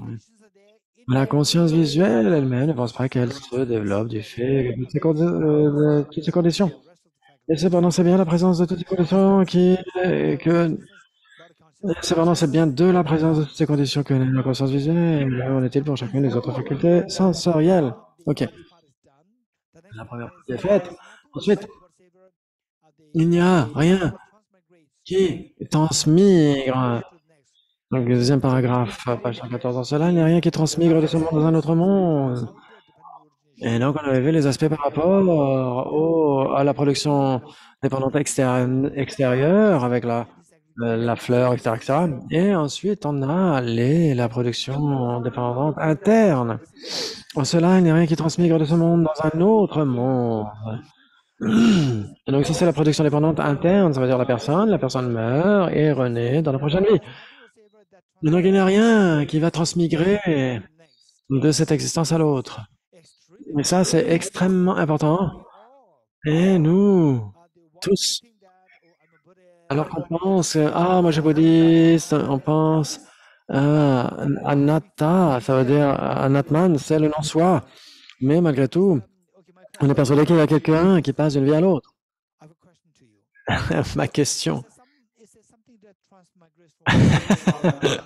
Est-ce qu'il y a quelque chose qui passe d'une vie à l'autre? Qui veut partager sa pensée? Vous n'avez pas besoin de dire exactement ce que dit le texte. Dites ce que vous pensez après toutes ces années d'approche du Dharma. Qu'est-ce que vous allez penser? Levez la main. Qu'est-ce que vous pensez? Et il faut ouvrir le micro. Que la conscience voyage, elle transmigre. La personne, est-ce que c'est la personne qui transmigre ou pas? La personne,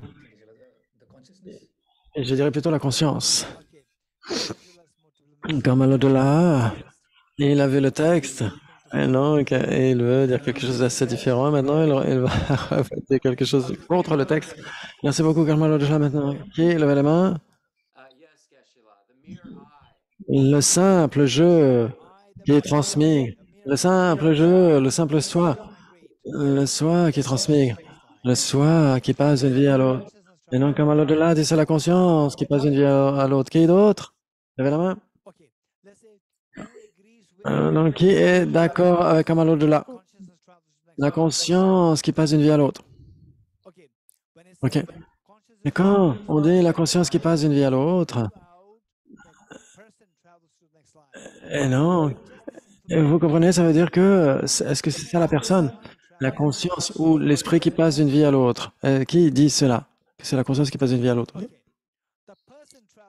Et donc la personne passe d'une vie à l'autre. Levez la main. Ne soyez pas effrayés. Vous avez ce sutra qui dit il n'y a rien qui transmigre. Et donc la réponse est oui. Dans les deux sont corrects. Et donc, quand l'au-delà est correct. Et Jeffrey est d'accord. Est correct. Et donc, mais le texte dit il n'y a rien qui transmigre d'une vie à l'autre. On doit expliquer cela. Et donc, nous sommes chanceux de suivre la tradition de Nalanda. La tradition de Nalanda, qui est où où c'est fondé sur les enseignements du Bouddha qui disent les bhikshus et les personnes sages, exactement comme un orfèvre va tester la valeur de l'or en le tranchant, en le frottant et en le brûlant, vous devriez aussi examiner mes paroles et les mettre en pratique, pas par simple déférence pour moi. Exactement, vous devriez examiner. Quand le Bouddha nous encourage à examiner ses enseignements. Et donc la tradition de Nalanda nous permet en réalité de penser de manière très vaste, très subtile. Et donc est-ce que la personne passe d'une vie à l'autre? Bien sûr qu'il y a une personne. Il y a une personne qui voyage. Et le Bouddha lui-même a dit, vous êtes votre propre bienfaiteur. Et donc la personne qui discipline son esprit est sage et peut se libérer. Donc cette personne, si vous disciplinez votre esprit, et non, si vous n'êtes pas libéré dans cette vie, vous pourrez vous libérer dans la vie précédente, ultérieure. Et donc c'est pourquoi cette personne doit passer d'une vie à l'autre. Si ce n'est pas une... Comment est-ce qu'elle pourrait se libérer? Et donc le Bouddha a acclamé cela, a dit vous pouvez vous libérer. Il a proclamé le fait que vous puissiez vous libérer vous-même en disciplinant votre esprit d'une vie à l'autre. Et donc c'est pourquoi ça fait partie des enseignements. Et aussi, la conscience qui passe d'une vie à l'autre, ça c'est accepté par toutes les écoles bouddhistes. Ok. Et donc ici par rapport à ce sutra qui dit il n'y a rien qui transmigre de ce monde vers un autre. Et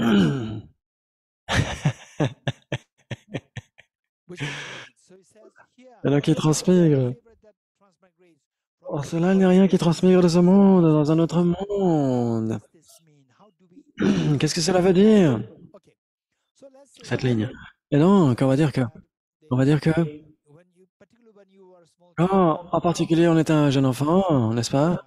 Quand on est un jeune enfant à l'école, et je vois qu'il y a certains de mes étudiants ici, ou de mes co-religionnaires, co-étudiants, levez la main, levez la main. Et donc, elle est plus jeune que moi. Elle est plus jeune que moi. Mais elle était dans la même classe. Et on voit que quand on était jeune, on avait par exemple, on avait ces théâtres, ces pièces de théâtre. J'étais tellement fasciné. Il y a une personne qui vient et qui est, par exemple, on va dire, qui est un prof, par exemple, qui joue le rôle d'un prof. Et donc, qui est un homme, un prof. Et ensuite, dans l'acte qui suit, dans le même, sur la scène, dans la même pièce de théâtre, dans l'acte qui suit, et donc il y a à nouveau les écoliers qui viennent, etc. Et il y a un enfant qui est une fille, et elle vient. Et j'étais tellement confus. Mais tout à l'heure, je voyais que c'était le prof, et maintenant c'est une jeune fille. Et en fait, c'était la même personne qui endossait différents rôles au cours de la pièce de théâtre. Elle avait le rôle du prof, et ensuite c'est une écolière. Et donc, est-ce que c'est possible ou pas? Est-ce que c'est possible? Levez la main, si c'est possible. Et donc, on va juger, est-ce que c'est le rôle qui change, les vêtements, le costume, etc. Mais c'est la même personne, vous êtes d'accord? Et donc, on a le sentiment que quand on meurt, c'est exactement, on change de vêtements et on va passer, jouer un autre rôle. C'est la même personne qui serait là. Et donc, ça veut dire que la personne serait permanente. Elle ne changerait pas.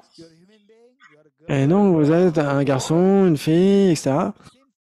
Un être humain, etc. Et cette même entité qui passerait dans la vie ensuite, le même prof, etc.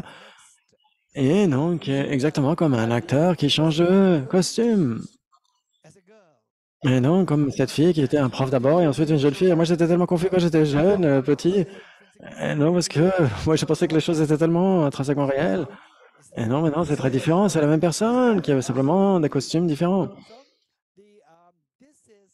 Et donc, c'est ce qui est rejeté là, ce qui est rejeté ici, c'est qu'il n'y a rien qui puisse être permanent, qui passe d'une vie à l'autre.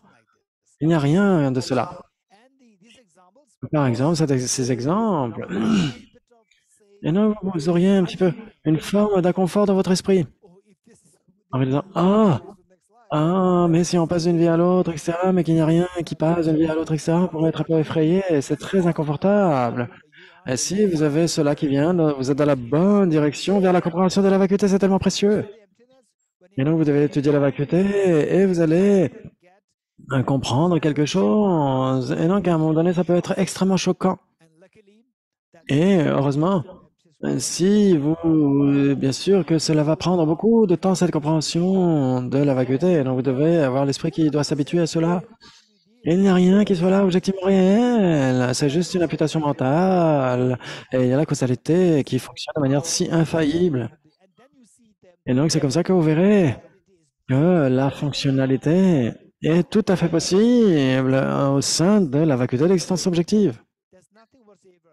Ici, il n'y a rien qui transmigre de ce monde dans un autre monde. Il n'y a pas d'entité permanente qui passerait d'une vie à l'autre. Il n'y a pas de transmigration. Et donc ici, comment est-ce que ça fonctionne la renaissance? Et donc, c'est parce que il n'y a pas de déficience dans la causalité. Dans la causalité, les conditions, elles sont intactes et les résultats viendront en dépendance de cela. Et vous avez la production dépendante. Puisqu'il ne manque aucune des causes et des conditions, les fruits du karma se manifestent clairement, dit le texte. Et il en est comme des reflets d'un visage dans un miroir. En vérité, donc, rien n'a été transféré dans le miroir, et cependant, il fait qu'aucune cause ni aucune condition ne manque, l'apparence s'y manifeste. Et donc, ça veut dire que votre visage ne va pas se transférer dans le miroir. Et donc, c'est juste le jeu de la production dépendante. Votre visage, la lumière, la distance, le miroir, toutes ces choses et l'espace, tous ces facteurs sont intacts. Et donc, il y a le reflet de votre visage, invariablement, va se manifester dans le miroir. Et donc, dans un miroir qui est bien, comment dire, qui est bien propre, bien plat, etc. Et non, parce qu'aucune de ces causes et conditions ne manque. Il y aura l'apparence qui va survenir là.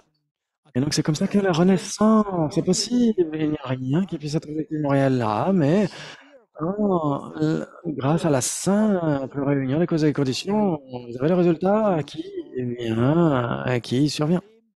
De la même façon, de même, il n'y a rien qui transmigre de cet endroit-ci pour renaître ailleurs.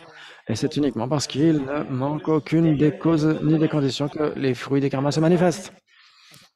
En bas de la page 114. Et donc, c'est parce qu'il n'y a pas de transmigration de quelque chose qui passerait d'une vie à l'autre. C'est juste un ensemble causal.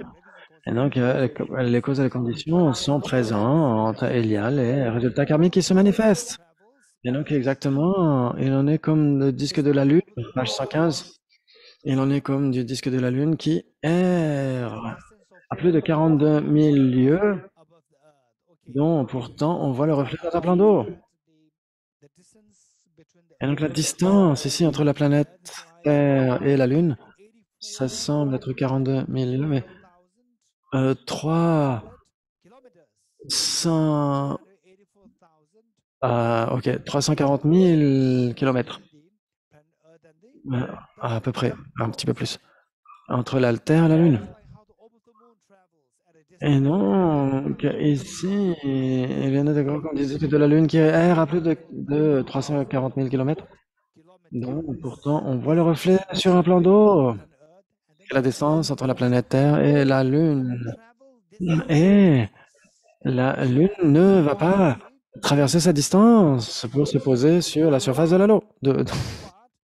La surface de l'eau. Mais la lumière est là, l'espace est là, la surface plane de l'eau est là, etc. Toutes les causes et conditions sont là, sont intactes. Et le reflet de la Lune va survenir.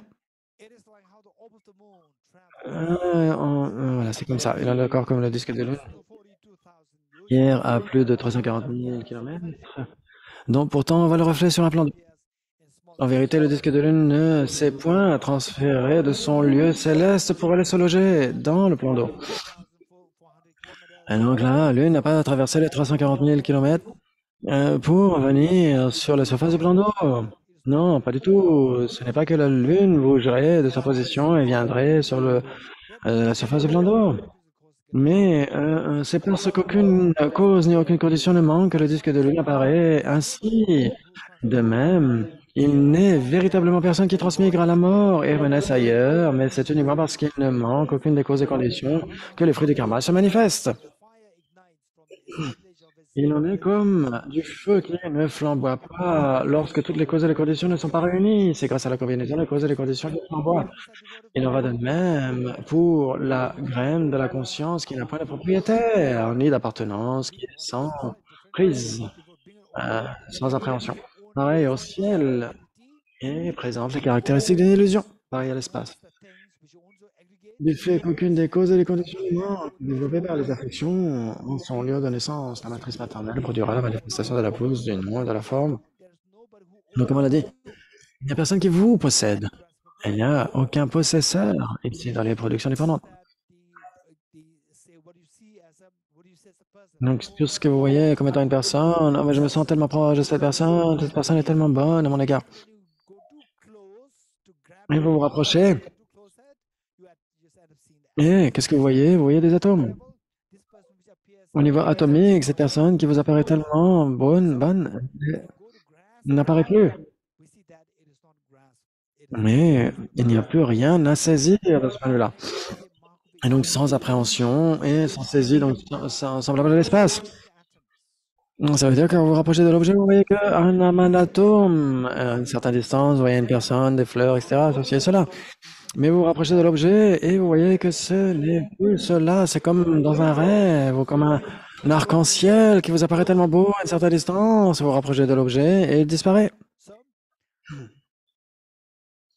and the nature is the mark of illusion because there is no definitions of reality. Donc, ici, c'est pareil à l'espace, c'est pareil, caractéristique d'une illusion. Produces proud of name and form. Du fait qu'aucune des causes et des conditions du manque développées par les afflictions sont lieu de naissance de la matrice maternelle, etc. En bas de la page 115. Et donc, vous avez la conscience qui est plantée par l'ignorance On the field of the karma, sur le champ du karma, the afflictions or the mais qui est irriguée par les afflictions, l'attachement, la saisie, la soif, express proud of name la soif et la saisie, of you et qui font que vous, sous la forme d'une graine, in the mother's womb. vous renaissiez dans la matrice maternelle, grâce au nom et à la forme. Through Ainsi, la production interdépendante intérieure dépend-elle des conditions? dependent arising to be seen. Here, En outre, is to be on considérera la production interdépendante intérieure sous 5 aspects. Elle n'est pas permanente, as not elle n'est pas un discontinu, elle n'est pas une transmigration d'une petite cause. Elle peut manifester un grand effet et sa continuité opère. Donc, c'est un même type de continuité, comme on l'avait vu précédemment. not as permanent, meaning Et donc, en n'étant pas permanente, seed is said to be non pas éternelle, mais permanente ici. Page 116. Pourquoi n'est-elle pas permanente? Parce que the beings, animate objects, les objets vivants tels que vous. they say the 12 links. Maintenant, vous avez les 12 liens. Dans les 12 liens, The first link is not vous avez le premier lien. Il n'est pas identique au second. link is not Et donc, c'est pourquoi le premier n'est pas permanent. change. Il y a un changement. There's a change. So therefore it is not Il y a un changement. C'est pourquoi ce n'est pas permanent. not discontinuous. Okay, this Et ce n'est pas discontinu, parce que les agrégats du moment de la mort sont une chose et les agrégats qui appartiennent à l'essence suivante en sont une autre. let's say that Et donc, vous avez par exemple un enseignement. we have how many Et hours gap? ensuite, on a combien d'heures qui séparent les enseignements? 2.5 hours gap. On a, par exemple, 12 heures. So that Et ensuite, un autre enseignement, etc. Un autre enseignement est discontinu pendant 5 heures, etc.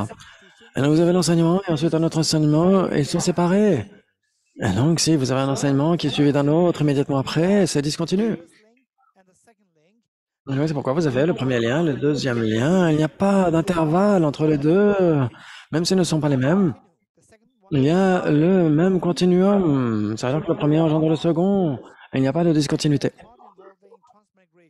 Et cela n'applique pas. Donc c'est pourquoi ce n'est pas un néant ici, mais une discontinuité ici dans la page 116. Et ensuite, il n'y a pas de transmigration. Donc ça veut dire que ce n'est pas une entité permanente qui passerait d'une vie à l'autre. Et donc, pourquoi d'une petite cause peut-il surgir un grand effet? Et une petite action peut être accomplie, on éprouve à pleine maturité un grand effet. Une petite cause provient donc un grand effet. Donc, vous avez par exemple des milliers de graines qui engendrent des milliers de fruits, d'arbres, etc. Et donc, ce que l'accomplissement de l'acte fait éprouver, on l'éprouve lorsque les karmas sont parvenus à maturité. Voilà pourquoi il s'agit d'une continuité dans le semblable. Donc, c'est-à-dire qu'il y a un même type de continuité. Et donc, vous avez, comme on l'a dit, que vous avez un manguier qui apparaît parce que vous avez planté un noyau de mangue. Et donc, ce n'est pas permanent, comme on l'a dit, parce que les agrégats du moment de la mort sont une chose et les agrégats qui appartiennent à l'essence suivante en sont une autre. Ce ne sont pas les mêmes agrégats d'une vie à l'autre. Ce n'est pas permanent à ce titre-là. C'est-à-dire qu'en effet, ce ne sont pas les mêmes agrégats, ce sont des agrégats différents. Ils ne sont pas identiques. Et donc l'exemple que je vous ai donné hier, je ne sais pas si j'avais donné dans cette classe ou dans une autre classe, mais ok. Et donc j'ai parlé peut-être c'est dans cette classe de Shariputra et du chien. Oui. Et donc Shariputra et le chien avait pris naissance sous la forme d'une jeune fille dans la vie d'après. Mais non, d'un animal, il y a la renaissance humaine, ce n'est pas permanent, ce sont deux choses différentes. Et donc ce n'est pas permanent. Et ensuite, Les agrégats du moment de la mort ne sont pas les mêmes que les agrégats réunis lors de la naissance suivante. Ce n'est qu'après la cessation des agrégats du moment de la mort que peuvent se manifester les agrégats de la naissance suivante. C'est ainsi qu'elle n'est pas permanente. Il faut remplacer éternel par permanent. Et donc la causalité, les causes et les effets ne sont pas simultanés, ce n'est pas possible. Mais les actions reliées à la cause et à l'effet, elles sont simultanées. Et je vais le répéter, la cause et l'effet ne sont jamais simultanés. Si la cause et l'effet étaient simultanés, ça ne pourrait pas être une causalité. Ça voudrait dire que cette cause ne pourrait pas engendrer cet effet. Ça veut dire que la cause et l'effet doivent nécessairement être séquentiels. Malgré tout, les actions de ces causes et de ces effets sont simultanées. Je vais le répéter. Qu'est-ce que l'action de la cause? La cause cesse, l'acte de cesser. Et qu'est-ce que l'effet? L'effet, c'est la survenue. C'est l'acte de survenir. Et c'est deux actions simultanées, mais les deux agents ne sont pas simultanés. Les deux objets ne sont pas simultanés. Vous avez la cause qui précède nécessairement l'effet. Mais l'acte de cesser de la cause et l'acte de survenir de l'effet, ces deux sont simultanés. Les deux actions simultanées, mais les deux objets ne sont pas simultanés. Parce que les deux actions simultanées ne sont pas discontinues.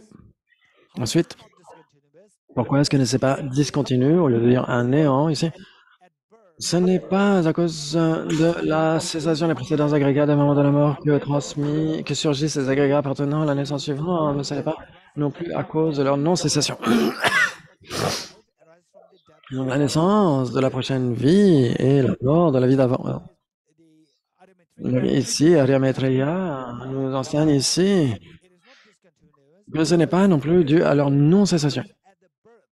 Et donc, la naissance ne survient pas dans le sens où la mort des agrégats de la vie passée est déjà advenue. Et ensuite, il y a un intervalle, mais ce n'est pas comme ça. Ce n'est pas parce ce n'est pas avec un intervalle. C'est pourquoi ce n'est pas discontinu. Les agrégats du moment de la mort cessent à l'instant même. La naissance qui suit. Okay. Et donc ici, vous avez les deux actions, la cessation de la cause et la survenue du résultat. Les deux actions sont simultanées. Et donc, ce qui veut dire que les deux agents, les deux objets, n'éprouvent pas un intervalle. Et donc, vous avez ici les agrégats de la vie suivante qui viennent uniquement quand les agrégats de la vie passée ont cessé. Donc ici, pourquoi n'est-elle pas une transmigration? Comme on l'a vu, des êtres animés d'espèces différentes manifestent des renaissances de même espèce. Par conséquent, il ne s'agit pas d'une transmigration. Comme on l'a dit.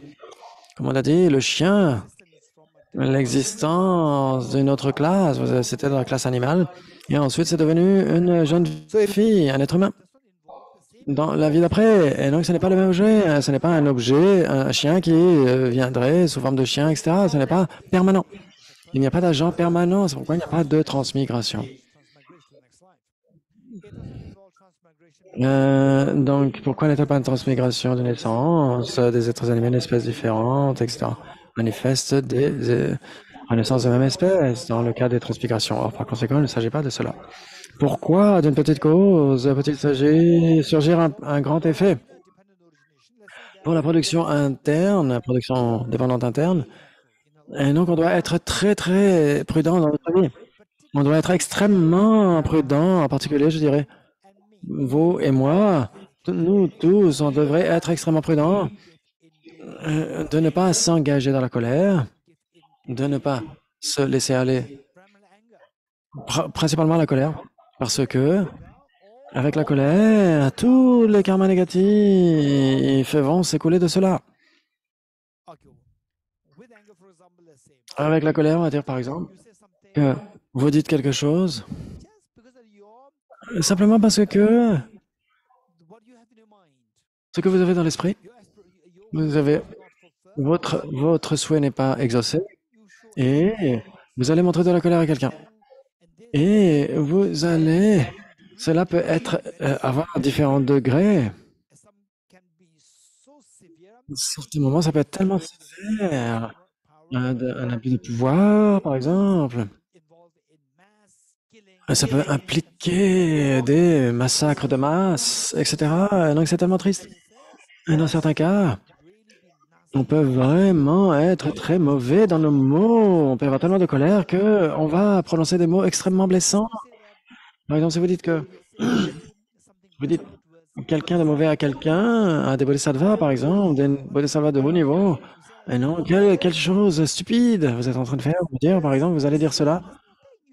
Et non, on ne retire aucun bienfait de cela. Et malgré tout, les karmas négatifs sont tellement sévères. Une petite cause peut engendrer d'énormes masses d'expériences douloureuses à l'avenir. Et donc ça, on devrait vraiment être très prudent, extrêmement attentif à cela. Donc une toute petite étincelle peut brûler un village tout entier. C'est juste une petite étincelle.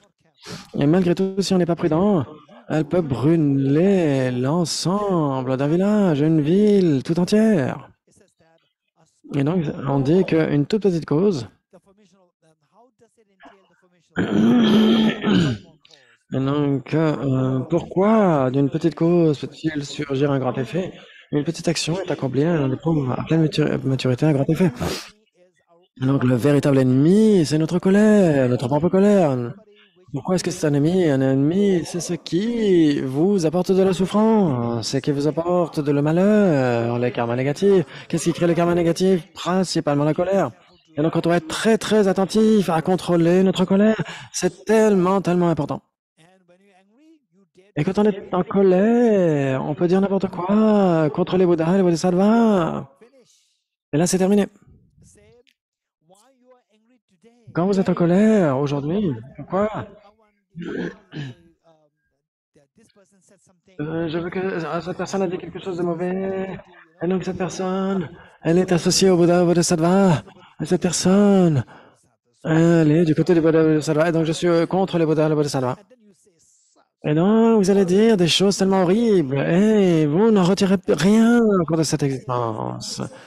Et pourquoi vous avez dit ça? Parce que vous êtes juste insatisfait par rapport à une petite chose. Et maintenant, vous avez créé ce petit inconfort que vous n'arrivez pas à supporter. Vous allez créer des causes pour des millions de fois pire que ce que vous avez eu comme inconfort maintenant. Et donc, vous faites attention avec vos familles, vos lieux de travail, vos centres, vous dites où que vous alliez. Vous devriez être extrêmement attentif et prudent pour ne pas vous laisser aller à la colère. La colère est notre véritable ennemi. On devrait être très prudent. Donc, une petite colère, ne l'oubliez pas, je vais le dire à nouveau. Quand on montre de la colère, pourquoi? Parce qu'il y a quelque chose de minime qui n'est pas accompli. Il y a une forme d'inconfort, d'insatisfaction qui est là. Et donc, à cause de cet inconfort, de cette insatisfaction, on n'arrive pas à la supporter. Si on n'arrive pas à la supporter, gardez à l'esprit que cela a deux causes, les causes immédiates et les causes sur le long terme. Les causes immédiates ne sont pas les vraies causes.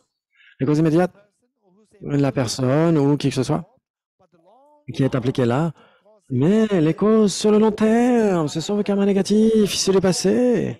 La colère qui va être accumulée par la colère et l'ignorance. Et si vous voulez vraiment échapper à ce type d'expérience déplaisante, et si vous devez générer de la colère, vous avez de vos propres négativités. Montrer de la colère, vous avez de votre propre colère, vous avez de votre propre ignorance. Ça, c'est une personne sage. Et quand vous montrez de la colère vis-à-vis de la personne immédiate, là, et là, c'est toutes les personnes connectées à cette personne, les Bouddhas, les Bodhisattvas, etc. Là, vous accumulez tellement de karma négatif que cette petite insatisfaction que vous trouvez insupportable maintenant engendre une colère qui vous fait créer le même type de souffrance que vous ne pouvez pas supporter maintenant, mais multiplié par des millions de fois à l'avenir. Comment est-ce que vous pourrez espérer supporter cela? Qui crée cela? Votre propre colère. Et donc, c'est pourquoi, si vous devez montrer de la colère vis-à-vis de quelque chose, montrez-la vis-à-vis de la colère elle-même. Critiquez la colère. Essayez de défier votre propre colère. C'est si important comme message. OK. Et donc, on va continuer.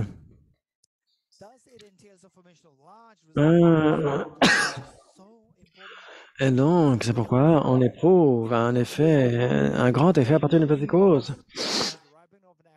Ce que l'accomplissement de l'acte fait éprouver, on l'éprouvera lorsque le karma sera parvenu à maturité. Pourquoi il s'agit d'une continuité de même type? Ça veut dire que si vous engagez dans des karmas vertueux, dans les actions vertueuses, le bonheur surgira. Et si vous engagez dans les karmas non vertueux, vous aurez des expériences déplaisantes. Et donc, ça veut dire que si vous avez des expériences déplaisantes, c'est le mûrissement de vos karmas malsains antérieurs. Et non, personnellement, si vous voyez en général que les Tibétains sont très résilients, ils sont très résilients, ce n'est pas que c'est quelque chose qui serait dans leur sang, qui serait différent, etc., dans leur ADN, etc. Non, ce n'est pas le cas, c'est parce qu'ils ont appris cela. Ils ont appris que les expériences de douleur, de souffrance que vous éprouvez, c'est dû à des facteurs immédiats, des facteurs sur le long terme. Et les facteurs sur le long terme, et ce sont vos propres karmas négatifs. Et donc, quand vous voyez cela, si je ne vais pas accomplir ces karmas négatifs, même s'il y a des causes immédiates en face de moi, elles ne vont pas créer de la souffrance. Et donc, c'est pourquoi si je devais blâmer quelqu'un, ce serait mes propres karmas négatifs que je dois blâmer. Parce que si je ne veux pas éprouver les mêmes situations à l'avenir, je ne devrais pas m'engager dans les karmas négatifs. Et donc, cela nous aide à nous éloigner de ces karmas négatifs. Cela ne veut pas dire que tous les Tibétains soient des Bodhisattvas, des Bouddhas, des Bodhisattvas. Cela ne veut pas dire cela, n'est-ce pas? Il y a des gens encore qui vivent dans un autre monde d'illusions. Oh, tous les Tibétains. Oh, regardez, ils sont tous comme ça, Sainte Dalai Lama. Regardez le Dalai Lama, tellement de compassion. Et donc, ils pensent que tous les Tibétains sont comme lui. Alors, les Tibétains sont incroyables, sont des gens incroyables, etc. Et donc, si vous voyez un Tibétain qui se comporte de manière mauvaise, vous allez dire, oh, mais qu'est-ce que vous allez penser? Vous allez être désillusionné, désenchanté. Oh, ok, je pensais que tous les Tibétains étaient des saints, mais ça n'est pas vrai. Vous comprenez? Et donc, le point ici, c'est qu'en général, il y a cette tradition extrêmement précieuse du Bouddha qui est en filigrane dans la culture tibétaine. C'est-à-dire que même s'ils n'apprennent pas ce sutra en particulier, mais ils ont la pratique de cela d'une certaine manière, et donc ils ont infusé dans leur culture, ils sont imbibés de cela avec tous ces au cours d'un millier d'années. Et donc tous les bienfaits, ils les éprouvent maintenant, et au cours de la vie à venir, ils n'éprouveront aucune difficulté. Et donc on se dit, ah mais la colère est très dangereuse, ce qui m'engage dans des activités extrêmement destructrices, et donc je vais éprouver des souffrances à l'avenir. Et donc grâce à ces enseignements, on est fasciné, c'est exactement ce qui passe dans notre esprit. Et donc, c'est ce qu'on a peut-être éprouvé au cours des vies passées, quand on a cette acquaintance. Et donc, on va s'arrêter là, maintenant. Et la prochaine session, ce sera la dernière session, on continuera le texte. Et aussi, je vais essayer d'expliquer un petit peu par rapport à la pratique de la production dépendante. Et aussi, on essaiera d'avoir des questions. Et donc, si vous avez des questions, s'il vous plaît, veuillez les préparer. Pas simplement, oh, les questions sont là, je dois poser les questions maintenant. Et donc, parfois, on se dit, oh, les organisateurs, ils sont tellement gentils, et donc, on doit répondre à tellement de questions, etc. Ok, donc je vais pouvoir poser les questions, etc. Et donc, on a une demi-heure, et parfois, il n'y a aucune question. Et donc, parfois, il n'y a qu'une seule question. Et donc, essayez de les noter d'abord mentalement, essayez de préparer vos questions, et au cours de la dernière demi-heure, on essaiera de voir ces questions et de les apporter. Ok, merci à tous, on va s'arrêter là.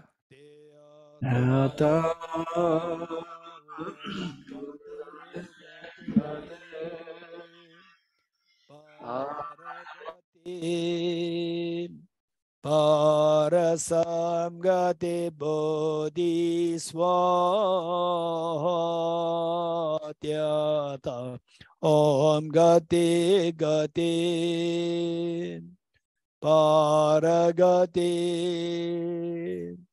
Parasamgate bodhiswatyata Om gate gate paragate Parasamgate Bodhi Swaha.